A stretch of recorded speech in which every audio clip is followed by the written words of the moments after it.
नहमदुहु व नुसल्ली व नुसल्लिमु अला हबीबिहिल करीम अम्मा बाद।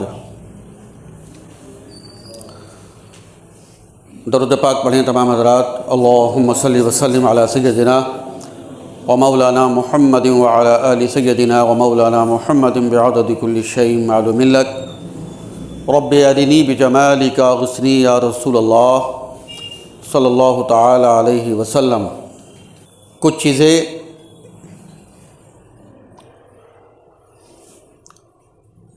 आवाम में ऐसी राइज हो रही हैं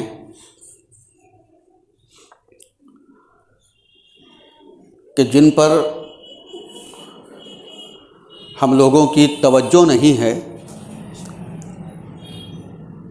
लेकिन वो चीज़ें इस्लाम के बिल्कुल ख़िलाफ़ हैं और इस्लाम की जो पॉलिसी है ईमान वालों में मोहब्बतें बढ़ाने की,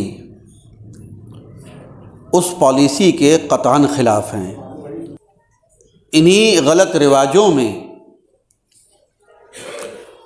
और इस्लाम के ख़िलाफ़ इन्हीं मुआमलात में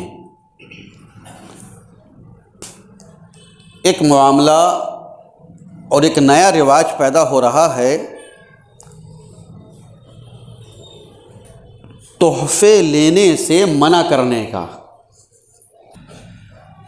ईमान वालों का आपस में तोहफ़े लेना, तोहफ़े देना, ये ऐसा नहीं है कि कोई नए ज़माने में कोई नया रिवाज पैदा हुआ है और जो लोग ज़रा मालदार अल्लाह ताला ने उन्हें बनाया है, पैसे वाले हैं, तो वो ये सोच रखे कि अरे भाई मैं तो बहुत पैसे वाला हूँ, मुझे क्या ज़रूरत है किसी के तोहफे की, मुझे क्या ज़रूरत है किसी के नजराने की। इसने लिफाफे में क्या रखा होगा, 250 रुपये होंगे, 501 रुपये होंगे, 1100 रुपये होंगे, मुझे क्या ज़रूरत है, मेरे पास तो बहुत माल है। तो वो लिफाफा लेने से मना कर देते हैं, तोहफा लेने से मना कर देते हैं।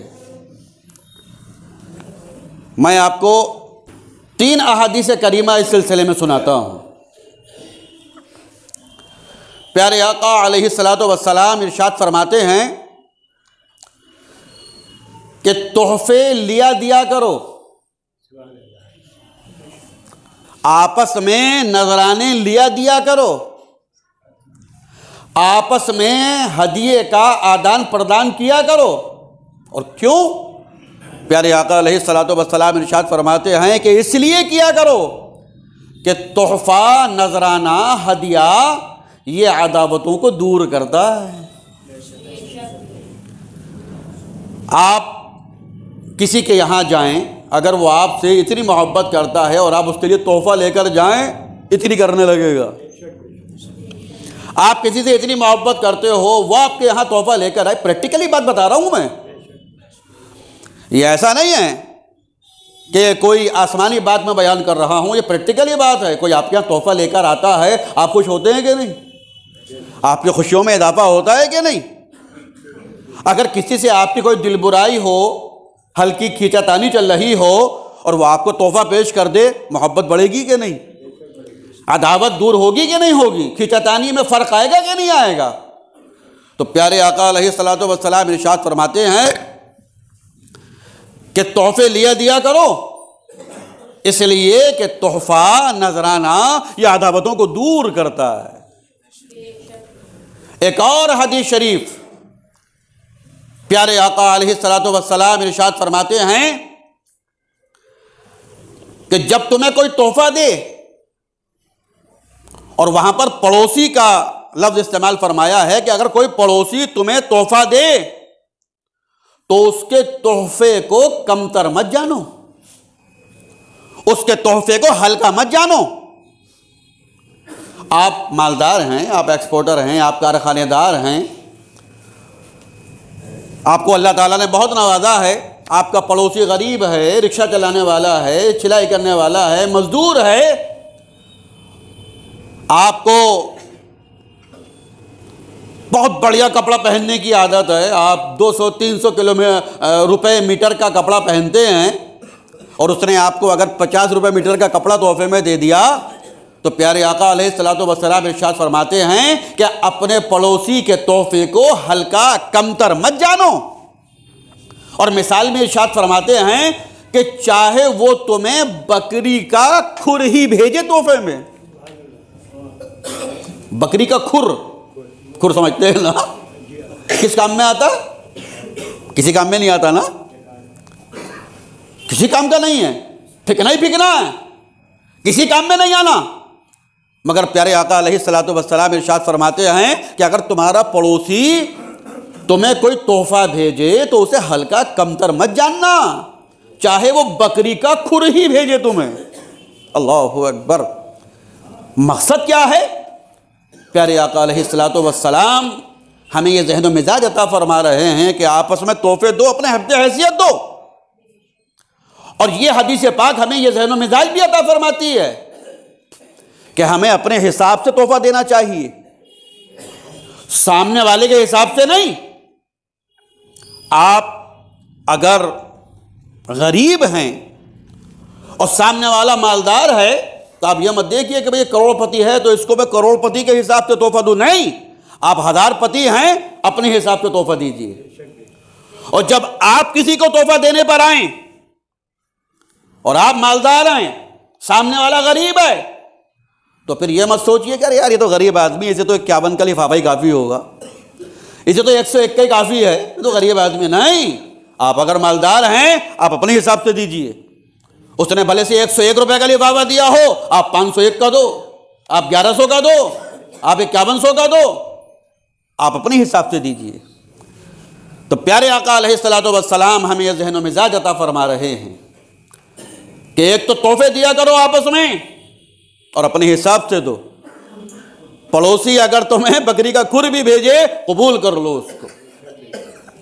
तो प्यारे आका अलैहिस्सलातु वस्सलाम ने हमें ज़हन व मिजाज अता फरमाया है कि हम आपस में एक दूसरे को तोहफे दिया करें और जब कोई हमें तोहफा दे तो हम उसको कबूल किया करें।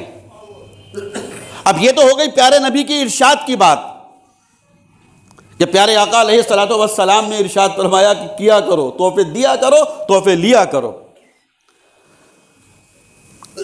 सुन्नतें दो तरह की हैं, एक सुन्नत कौली है कि प्यारे आका अलैहिस्सलातु वस्सलाम ने फरमाया ऐसा किया करो, लेकिन यह भी देख लेना चाहिए कि क्या प्यारे नबी ने भी ऐसा किया।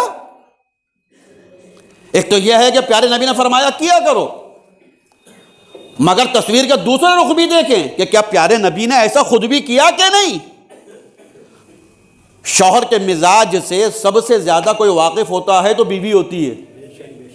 एक आदमी का मिजाज क्या है, उसके मिजाज से सबसे ज्यादा वाकफियत उसकी बीवी को होती है। चुनांचे प्यारे आका अलैहिस्सलातु वस्सलाम की सबसे प्यारी और महबूबा ज़ौजा सैयदतना उम्मुल मोमिनीन हज़रत आयशा सिद्दीक़ा तय्यबा ताहिरा रज़ियल्लाहु ताला अन्हा इरशाद फरमाती हैं कि जब प्यारे आका अलैहिस्सलातु वस्सलाम को कोई तोहफ़ा पेश किया करता था, जब हमारे आका अलैहिस्सलातु वस्सलाम को कोई सहाबी मोहब्बत वाला कोई तोहफ़ा, कोई नजराना पेश किया करता था, तो प्यारे आका अलैहिस्सलातु वस्सलाम उस तोहफे का बदला फरमाया करते थे। उस तोहफे का बदला फरमाया करते थे कि अगर प्यारे आका अलैहिस्सलातु वस्सलाम को कोई कुछ भेजता था, प्यारे आका भी उसके यहां भेजते थे। अच्छा, ये सुन्नत चलती थी।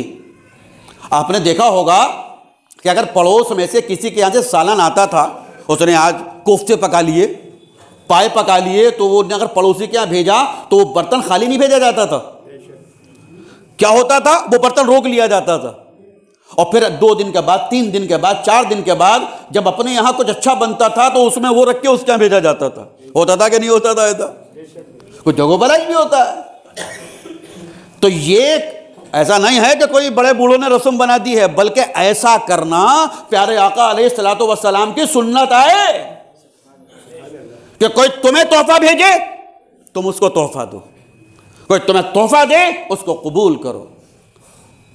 अगर कोई तोहफा लेने से मना करता है ये उसके मगरूर होने की बात है, ये उसके तकब्बुर की बात है, ये उसके आना की बात है।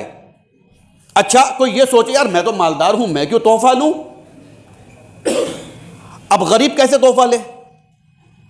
अगर ये रिवाज चल पड़ा कि मालदार तो तोहफा लेंगे नहीं, तो गरीब सोचेगा यार अगर मैं तोहफा लेने लगा, शादियों में अगर मैं नजराना लेने लगा तो मेरी गरीबी पे ठप्पा लग जाएगा, मोहर लग जाएगी कि अरे भाई ये तोहफा ले रहा है, ये लिफाफे पकड़ रहा है, गरीब है। बोले इन्होंने नजराने से मना कर दिया, तोहफे से मना कर दिया। बोले हाँ मालदार हैं।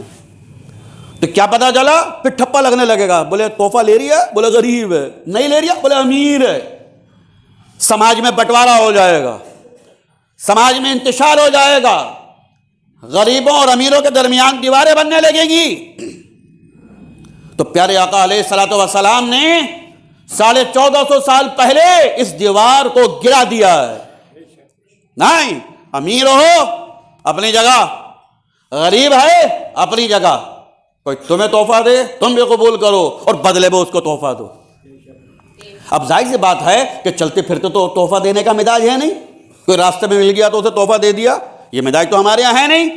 कुछ खास मौके होते हैं जिन पर तोहफे दिए जाते हैं। शादी का मौका है, अकीके का मौका है, किसी के घर में कोई बच्चा पैदा हुआ उसकी वो खुशी कर रहा है, वो मौका है, और बहुत सारे मौके हैं। तो आप सुन्नत नबवी पर अमल करें, प्यारे आका अलैहिस्सलातु वस्सलाम की सुन्नत को अपनाएं, एक दूसरे को तोहफा दिया करें। तोहफा कोई दे, अरे तुम मालदार सही, अल्लाह ताला का करम है तुम पर, मगर एक गरीब अपनी मोहब्बत से दे रहा है, उसको कबूल कीजिए। और फिर जब आपके देने का नंबर आए आप उसे बढ़ाकर दीजिए, आप उसमें खूब इजाफा करके दीजिए। तो तोहफे लेना, तोहफे देना, ये प्यारे आका अलैहिस्सलातु वस्सलाम की सुन्नत पाक है, और इससे मोहब्बतें बढ़ती हैं, अदावतें दूर होती हैं। अल्लाह तबारक व तआला हम सबको प्यारे आका अलैहिस्सलातु वस्सलाम की सीरत पाक पर अमल करने की और उसको अपनी ज़िंदगी में राइज करने की तौफीक अता फरमाए। व आखिरु दावाना अनिल हम्दुलिल्लाहि रब्बिल आलमीन।